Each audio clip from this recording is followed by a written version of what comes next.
Olá pessoal, tudo bem? Como é que estamos? Estamos de volta para mais uma aula aí para aprender um pouquinho mais sobre ISO 9001, né? Sempre usando a nossa técnica aqui, né? Tem que caber tudo dentro da nossa fábrica de vitamina de banana. E agora com um detalhe especial nessa aula 3, né? A gestão contra-ataca. Isso aqui está parecendo Hollywood.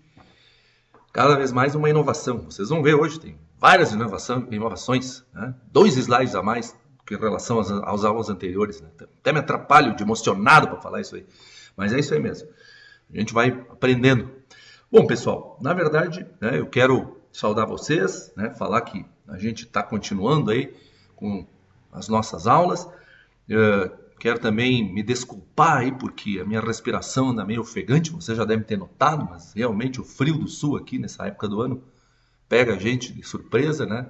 Já nem tanta, já estamos meio que tentando se acostumar há anos com isso, mas eu sou meio asmático, então me desculpe se volte meio puxo demais a respiração e vocês percebem isso, mas faz parte.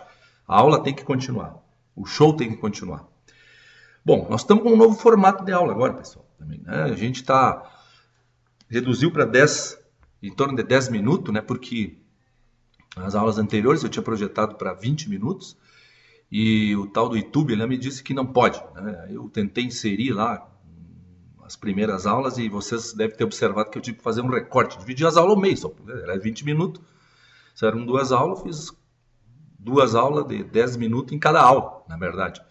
Então, ficou um formato meio estranho, mas foi o que deu para fazer para essas primeiras 2 aulas. Mas agora a coisa vai se alinhar.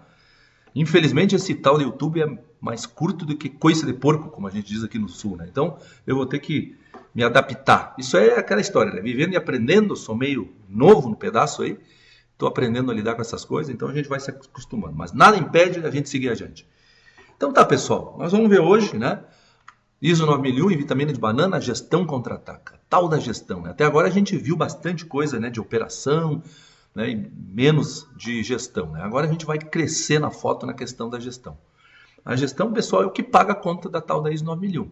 Tenho certeza que nenhuma das empresas de vocês vão querer contratar, né, uma implementação ou suar um monte para implantar esse negócio e não ter retorno. Né? A gestão é que faz com que isso tenha retorno.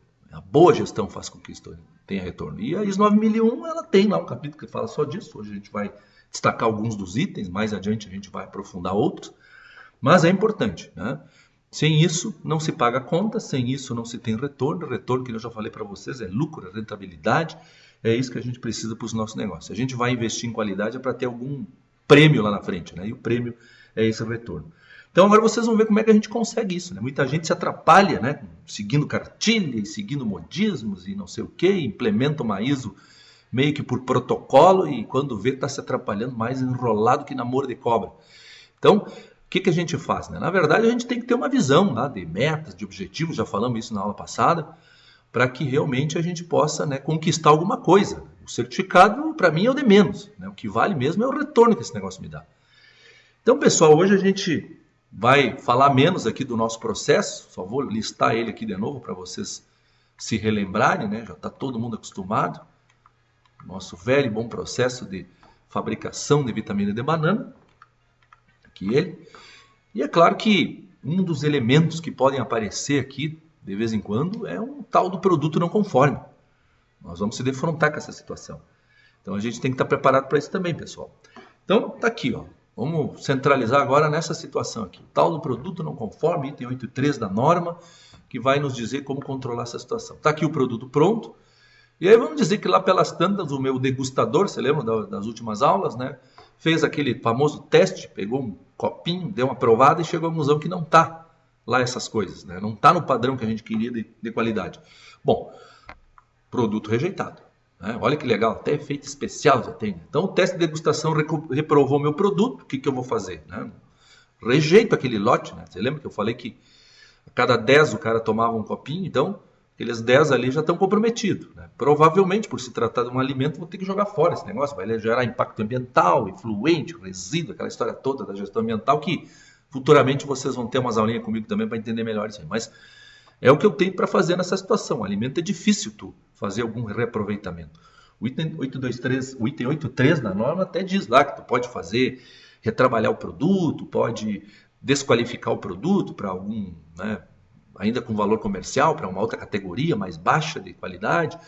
Posso fazer o tal do recall, né, que é indústria automotiva, indústria de eletrônicos, seguidamente faz de quando dá um problema. Mas aqui não dá, né? Imagina, fazer recall de vitamina de banana, né? Coitado do cara, já digeriu tudo, deu, né, se der qualquer problema, recall só de outros elementos estranhos aí que no caso não vai encaixar aqui. Bom, mas indo para o que interessa, né? Então, pessoal, eu tenho essas alternativas, sim. A norma me prepara para eu tratar com o produto não conforme. Não preciso ficar achando que vai ser um mar de rosas, né? Eu vou montar o sistema prova de falha o máximo que eu puder, com todos aqueles controles que a gente já estudou. Mas eu tenho que estar preparado para a situação aqui também. E não vamos se desesperar, né? Se acontecer qualquer problema desse tipo, a gente sabe o que vai fazer. E é isso que pede esse item, né? Tem que ter um procedimentozinho lá, uma instrução de trabalho, algo que me indique que o que fazer nessas circunstâncias. No meu caso aqui, provavelmente vai ser rejeitar o produto porque ele não tem mais serventia. Tá? Então, o produto não conforme vai me dando alguns dados importantes, eu tenho que registrar também, né, o que está acontecendo de ruim no meu processo, não só o de bom. E obviamente que isso lá no final me permite fazer umas estatísticas, tirar algumas avaliações para ver se a coisa está piorando ou está melhorando. Quero eu, né, sempre que esteja melhorando, que eu quase não tenho esse tal de produto não conforme, mas se aparecer, eu tenho que dar uma olhada de perto nisso aí. Agora a gente não vai tratar ainda sobre a análise da não conformidade, né, através das ações corretivas ou preventivas, dependendo da situação. Isso vai ser assunto para uma futura aula. Mas eu vou ter que estar muito ligado nesse meu processo de fabricação. Né? Afinal de contas, né, ele é toda a ideia da ISO 9001 é preventiva. Né? Então, a forma melhor de tratar isso aí é através de indicadores de desempenho. Vou estabelecer uma meta padrão, que pode estar lá relacionada aos meus objetivos da qualidade. E você lembra que eu defini o índice de recompra? Né? Então, vou estabelecer como meta entre 60% e 80% de recompra. Então, o que eu quero com isso? Né? Que o meu pessoal, aí, ao cabo aí de 2 meses, né, entre 60% e 80% volte. Depois você vai ver que tem sentido, porque a gente usa umas técnicas estatísticas. Hoje não vamos aprofundar aí a questão da estatística, mas já para vocês pegar o balanço aí da coisa, é assim que a gente normalmente estabelece, né, padrões de qualidade. Não dá para atingir um número, né, restrito ali, ou uma faixa muito limitada, não vou me complicar. Então, a gente trabalha com faixas. E é claro que isso aí vem lá de estudos preliminares que eu vou fazer e isso vai me gerando algum tipo de estatística para poder gerenciar esse processo. Então tá aqui, ó, tá? Um gráfico onde eu tenho então o meu índice de recompra aqui, os vários meses, né? Quero continuar mantendo esse resultado dentro desse limite inferior aqui, né? E limite superior. Claro que alguém vai dizer se for para cima tudo ajuda, né? Mas tem uns limites para cima também, porque dependendo do custo que eu vou empenhar nesse negócio, pode não valer a pena fazer um produto, né, muito acima do que eu estou esperando. Mas se o índice de recompra é um indicador que de alguma forma me mede a satisfação, né, ele mede o meu processo como um todo. É um indicador daqueles macro, né, que mede o desempenho da empresa como um todo. Aqui eu não estou me focando num processo específico. Podia ter indicador para compra, podia ter, né, compra de matérias-primas, podia ter indicador para processo de produção, podia ter indicador lá para RH, para manutenção, para tudo isso. Mas agora a gente vai focar nesse para entender a moral da história, que é o que interessa nessa aula, nessa videoaula. Então, pessoal, tá aqui os meus limites, né? Estabeleço, olha só como tem efeito especial, né? Botei aqui uma tal de faixa normal, que, como já falei, vem lá da estatística, para poder definir o que é o normal nesse meu comportamento desse indicador. Eu vou formatando isso à medida que eu vou levantando dados. Então, os resultados vão aparecendo, eu vou colocando, a coisa está andando bem aqui, pelo visto, né? Tem uns altos e baixos, mas eu não vou me apavorar nem no alto nem no baixo. Para isso eu tenho essa tranquilidade da normalidade aqui. A estatística me dá essa tranquilidade. Quer dizer, é normal acontecer resultados com essa variabilidade aqui. Tá? Então, vou conviver com isso. Enquanto estiver dentro dessas faixas, está tudo normal dentro da minha empresa. Então, pessoal, o indicador, os dados, e aí vale para o produto não conforme, vale para os indicadores de processo, vale para tudo isso. E aí, recapitulando, né, se eu falar de produto não conforme, estou falando do item 8.3 da norma.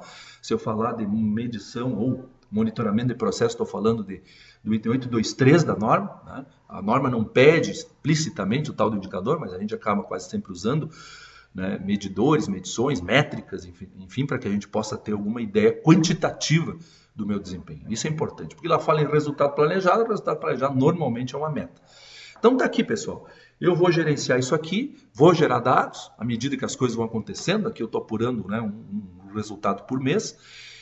Me baseio nos meus registros. Olha como é importante ter registro. Se eu não tenho registro, eu não sei de nada que está acontecendo, fico no escuro. Eu não quero isso para a minha empresa, eu quero saber, eu quero ter visibilidade das coisas. Então o indicador me dá essa visibilidade. E aí eu vou monitorando, vou avaliando o que está acontecendo nos altos e nos baixos. É óbvio que, né, eu posso ter resultado fora das faixas, mas aí, como eu falei, isso fica para uma próxima aula para a gente ver as tais de ações corretivas ou preventivas e até mesmo ações de melhorias em função de alguns sinais do mercado aí que eu precise, né, dar conta. Bom, pessoal, então a gente tem aqui, né, a análise do indicador, e aí eu estou falando, quando eu falo em análise de dados, eu estou falando do item 84 da norma, quer dizer, pede lá outros dados, análise de fornecedores, análise de tendências, análise de processo, de produto, tudo isso aí na forma de dados, para que eu possa realmente tirar alguma conclusão, fazer reflexões. Sem isso, meu sistema não se justifica. Não vou estar alimentando byte de computador, um monte de dado lá que ninguém bota o olho. Tem que botar o olho em cima e tem que ser um cara esperto para poder analisar e tirar alguma conclusão dali. Essas conclusões que vão me redirecionar o processo, ou manter, ou me gerar mais melhorias ainda, se eu já tiver isso como premissa, né? Então, pessoal, o que eu estou focando aqui, né? O trabalho de análise de dados, né? Não adianta ter dados se não se analisa, né? E a partir das análises, então, eu vou tirar as minhas ações, as minhas tomadas de decisão. E elas vão se refletir, mais futuramente vocês vão ver, em ações corretivas, ações preventivas, ações de melhoria, né? Que é um dos focos da norma, tal da melhoria contínua. E também vão servir de base para análise crítica da direção, né? Dentre tantos outros itens, que também vai ficar para uma próxima aula aí a gente falar. Então é isso, pessoal. Quis mostrar para vocês aí esses itens. Estão vendo a aula mais curtinha, mas serve também para a gente aprender bastante, tá? Então, por hora, né, é isso aí. Uma próxima a gente volta com os demais assuntos. Um grande abraço a todos.